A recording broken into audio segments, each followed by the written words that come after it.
Bismillah, assalamualaikum teman-teman. Ya, selamat datang lagi di channel Auto BBG ini.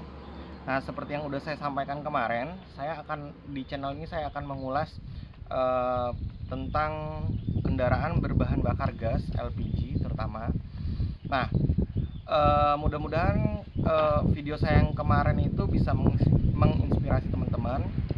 Dan untuk selanjutnya saya akan mulai membahas teknis bagaimana kita bisa mengkonversikan kendaraan berbahan bakar bensin kita menjadi bahan bakar gas. Nah, sebelum kita melakukan konversi kendaraan berbahan bakar minyak menjadi bahan bakar gas, yang pertama harus kita lakukan adalah mempelajari dasar-dasarnya dulu, dasar-dasar bagaimana kita bagaimana cara kerja sistem yang akan kita gunakan. Nah, untuk itu kita mulai dengan mempelajari skema-skema yang sudah ada, yang udah banyak implementasikan atau dibuat sama teman-teman di grup yang mungkin udah lebih senior. Nah, di sini saya coba merangkumnya sejauh pengetahuan saya. Nah, di sini saya mengklasifikasikan sistem yang ada untuk saat ini itu menjadi dua. Yang pertama adalah sistem satu jalur yang biasanya dibahasakan teman-teman yang lain sebagai sistem satu jalur atau saya sebut single port, dan multiple port. Jadi kalau di grup itu ada yang mengatakan 2 jalur, 3 jalur, 4 jalur atau dan seterusnya gitu. Nah, itu saya mengklasifikasikan menjadi multiple port. Nah, skema dasarnya itu atau sistem dasarnya itu tuh menurut saya hanya dua itu sebenarnya gitu. Nah, dimana satu jalur atau single port itu menggunakan satu pintu atau satu lubang distribusi bahan bakar gas, di mana jalur distribusi itu akan mengcover mulai dari stasioner sampai dengan akselerasi kecepatan tinggi gitu, dari cruising sampai kecepatan tinggi. Nah, itu menggunakan satu jalur. Jadi suplai bahan bakar gasnya benar-benar hanya disuplai dari lubang itu aja atau pintu itu aja gitu ya. Entah itu menggunakan peralatan yang murah maupun mahal, tapi dia hanya menggunakan satu jalur itu aja. Nah, biasanya di sistem ini itu sangat bergantung terhadap kevakuman kendaraan, mulai dari proses stasionernya sendiri maupun akselerasinya gitu. Jadi peran mixer di sini benar-benar sangat krusial gitu, sangat penting gitu. Nah, yang kedua adalah multi port. Nah, di sini di sistem multiport ini, yang dimaksud dengan multiport adalah suplai bahan bakar gas itu di cover tidak hanya dengan satu jalur itu aja, satu lubang itu aja. Nah, dia bisa menggunakan beberapa lubang, beberapa jalur gitu, dan itu bisa di cover dengan beberapa device peralatan gitu. Nah, jadi saya contohkan misalkan jalur idle dia disuplai dengan regulator biasa. Kemudian jalur akselerasinya atau kecepatan tingginya disuplai dengan reducer. Nah, seperti itu. Pada dasarnya sistem ini tuh sama dengan sistem distribusi bahan bakar konvensional biasa, konvensional sistem mekanikal seperti karburator ya. Nah, di mana di karburator sendiri itu sudah terdapat beberapa lubang jalur distribusi bahan bakar seperti nozzle itu.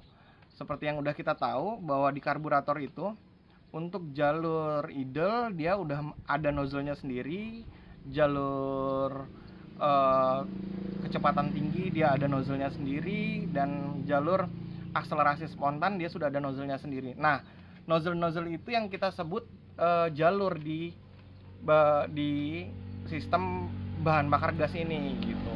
Nah, makanya saya coba untuk mempersempit bahwa sistem yang yang banyak digunakan itu adalah sistem satu jalur atau multiple jalur gitu, multiple port itu saya sebutnya kayak gitu. Nah, oke, kita mulai aja. Kita akan mengulas detail satu persatu bagaimana sih skemanya itu gitu. Nanti saya coba buatkan diagramnya biar bisa teman-teman lihat gitu, dan teman-teman pelajarin.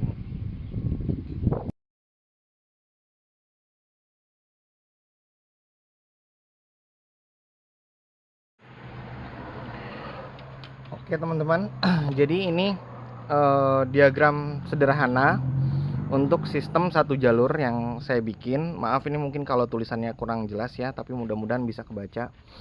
Nah, di sistem satu jalur ini saya berikan dua contoh skema. Yang pertama adalah menggunakan regulator yang sudah dimodifikasi sebagai regulator utama dan regulator yang berperan mengatur jumlah suplai bahan bakar yang akan dihisap oleh kendaraan atau yang akan masuk oleh kendaraan gitu. Nah, kenapa saya bilang dihisap? Karena cara kerja bahan bakar masuk ke dalam kendaraan dengan menggunakan skema yang ini, bahan bakar itu lebih condong terhisap, bukan dilepaskan secara otomatis gitu, tapi terhisap dari hisapan mesin gitu. Nah, di sini kita bisa menggunakan regulator yang sudah dimodifikasi. Nanti saya kasih contohnya.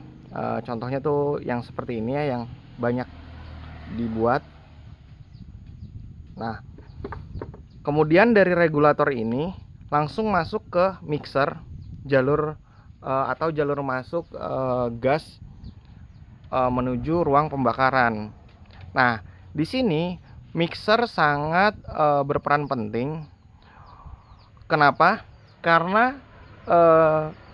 si mixer ini yang nantinya akan mengatur tingkat kevakuman dalam ruangan jalur masuk gitu. Jadi misalkan masuk dari depan karburator atau dari filter itu, nah si mixer ini yang nanti mengatur ke tingkat kevakumannya gitu. Nah, dibutuhkan tingkat kevakuman yang sangat presisi sesuai agar kerja regulator yang dimodifikasi ini bisa bekerja dengan baik sesuai dengan kebutuhan mesin gitu. Nah, hanya dengan dua alat ini aja sebenarnya kendaraan kita itu udah bisa nyala dan udah bisa jalan gitu. Nah, seperti itu. Nah, ini skemanya ya. Jadi dari regulator yang dimodifikasi masuk ke mixer, langsung masuk ke jalur masuk BBG. Jadi di sini nanti kita cukup setting si regulator yang dimodifikasinya ini. Yang perlu disetting adalah pernya, tingkat kekerasan per atau elastisitas per itu dengan tingkat kevakuman mixer, jumlah bukaan udara pada mixer.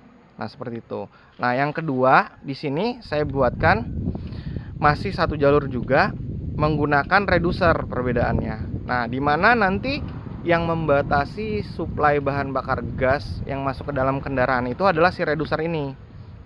Nah, dia reducer ini, kalau reducer yang biasa digunain seperti Sakai dan kawan-kawannya itu, setelah saya coba itu kurang lebih dia bisa menahan tekanan 4 PSI gitu maksimal gitu. Selebihnya itu ada yang kuat, ada yang nggak kuat, jadi loss dia gitu. Nah, kemudian di sini ada regulator biasanya kita pakai regulator tekanan rendah ya, karena tekanan rendah itu maksimal dia bisa di 3 PSI kalau nggak dihisap, yang dia lepaskan tanpa dihisap. Nah, bisa juga kita gunain regulator tekanan tinggi di mana kita bisa atur berapa jumlah keluaran gasnya. Yang jelas kita tidak boleh melewati batasan kemampuan reducer ini menahan tekanan gas kalau di jalur yang ini.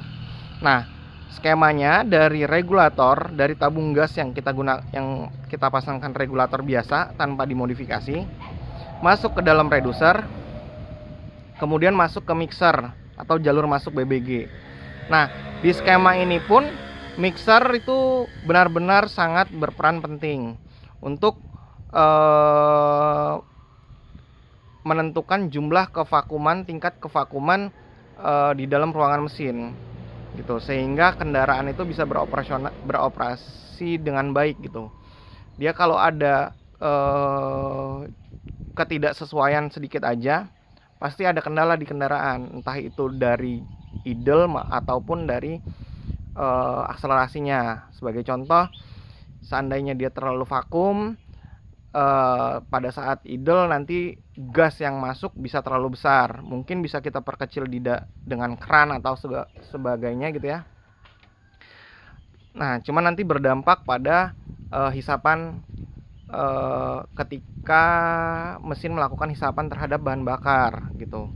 Nah, tapi kalau terlalu besar, tingkat kevakuman rendah, jumlah udara yang masuk terlalu besar, mobil bisa nggak nyala atau susah nyala gitu, karena jumlah gas yang terhisap untuk jumlah gas minimal yang terhisap untuk menyalakan sebuah mesin tidak tercapai. Nah, ini contoh skemanya. Regulator biasa yang 3 PSI tadi masuk ke dalam reducer, masuk ke dalam mixer, jalur masuk. Nah, sebenarnya sistem dasarnya itu hanya seperti itu aja untuk sistem satu jalur gitu. Nah, selebihnya mungkin teman-teman menemui kesulitan di sistem ini adalah bagaimana nyeting atau mendapatkan komposisi jumlah gas yang masuk dengan tingkat kevakuman di dalam ruangan jalur masuk tersebut, entah itu dari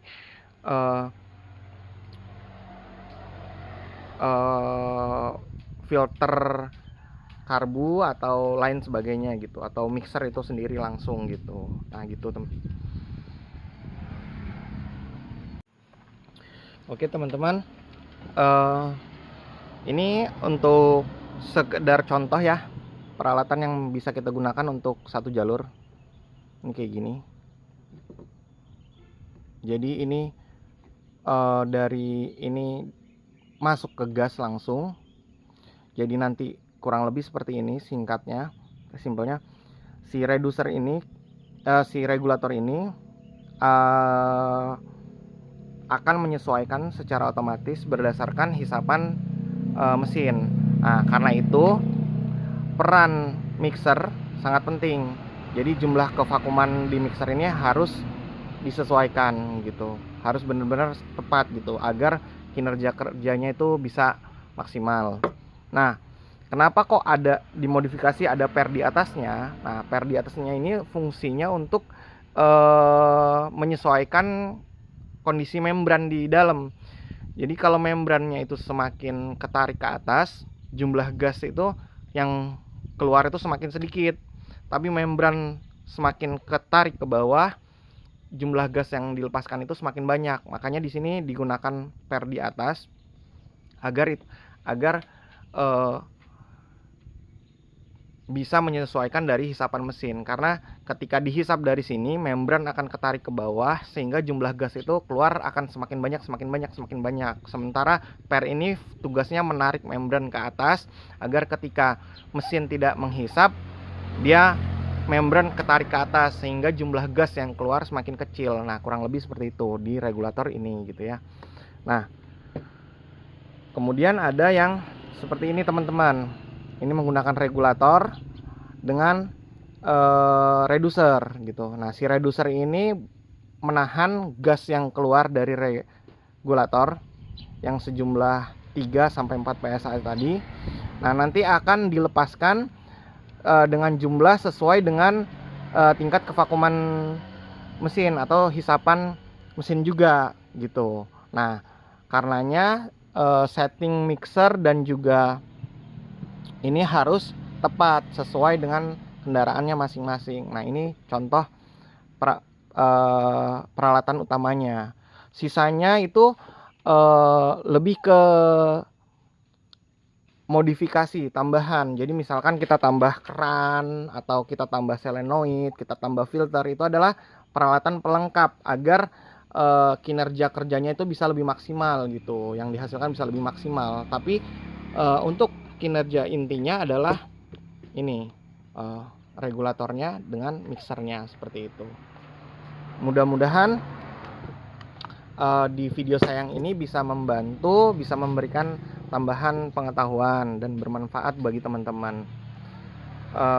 Kalau dirasa video saya bisa bermanfaat dan membantu, mohon bantuannya untuk di subscribe, di like, atau di share ke teman-teman yang lain, barangkali ada yang membutuhkannya.